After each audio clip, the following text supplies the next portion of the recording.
शक्ति का स्वरूप थी। उसी शक्ति से ब्रह्मांड की रचना हुई और उसी स्वरूप को लोग आदर पूर्वक माँ कूष्मांडा के नाम से जानते हैं। कहा जाता है कि जब संपूर्ण ब्रह्मांड शून्य के गर्भ में था, तब माँ कूष्मा प्राचीन काल से, जब सृष्टि की कोई रूपरेखा तक नहीं बनी थी, जब चारों ओर केवल अंधकार था, न आकाश था, न धरती, न जल था और न ही समय का कोई बंधन, तब उस अनंत शून्य में एक दिव्य ज्योति प्रकट हुई। यह ज्योति कोई साधारण प्रकाश नहीं थी, बल्कि स्वयं आदि शक्ति का स्वरूप थी। उसी शक्ति से ब्रह्मांड की रचना हुई और उसी स्वरूप को लोग आदर पूर्वक माँ कूष्मांडा के नाम से जानते हैं। कहा जाता है कि जब संपूर्ण ब्रह्मांड शून्य के गर्भ में था, तब माँ कूष्मांडा ने अपनी हल्की मुस्कान से पूरे ब्रह्मांड की सृष्टि कर डाली। उनकी यह मुस्कान मात्र ही करोड़ों सूर्यों की किरणों को जन्म देने में सक्षम रही, इसीलिए उन्हें आदिशक्ति, ब्रह्मांड जननी और अष्टभुजा देवी भी कहा जाता है। माँ कूष्मांडा का स्वरूप अत्यंत मनमोहक और साथ ही अत्यंत शक्तिशाली बताया गया है।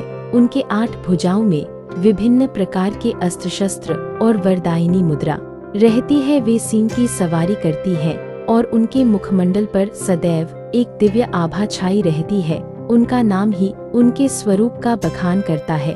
कूष्मांड शब्द का अर्थ है वह शक्ति जिसने शून्य से अंड यानी ब्रह्मांड की रचना की, अर्थात शून्य में अंड के रूप में इस समस्त जगत की उत्पत्ति करने वाली वही आदिशक्ति माँ कूष्मांडा है। किंवदंती है कि जब देवता, असुर और मनुष्य सब दिशाहीन हो चुके थे, सृष्टि का क्रम ठहर चुका था और कहीं भी जीवन का कोई अस्तित्व नहीं था, तब देवताओं ने आदि शक्ति का ध्यान किया। उनकी तपस्या और पुकार सुनकर जब माँ प्रकट हुई, तो उनके आगमन से ही सब दिशाएं आलोकित हो उठी। उनके शरीर से इतनी तेजस्विता निकली कि सूर्य, चंद्रमा और सभी ग्रह नक्षत्र अस्तित्व में आए। यह कहा जाता है कि स्वयं सूर्य की अपार ऊर्जा और उष्णता भी माँ कूष्मांडा के ही तेज का अंश है। माँ कूष्मांडा की एक कथा यह भी है कि उन्होंने समय समय पर देवताओं की सहायता हेतु अपने तेज से असुरों का नाश किया। एक बार त्रैलोक्य में अंधकार छा गया था। देवता, असुर और मनुष्य किसी को भी कोई मार्ग नहीं सूझ रहा था।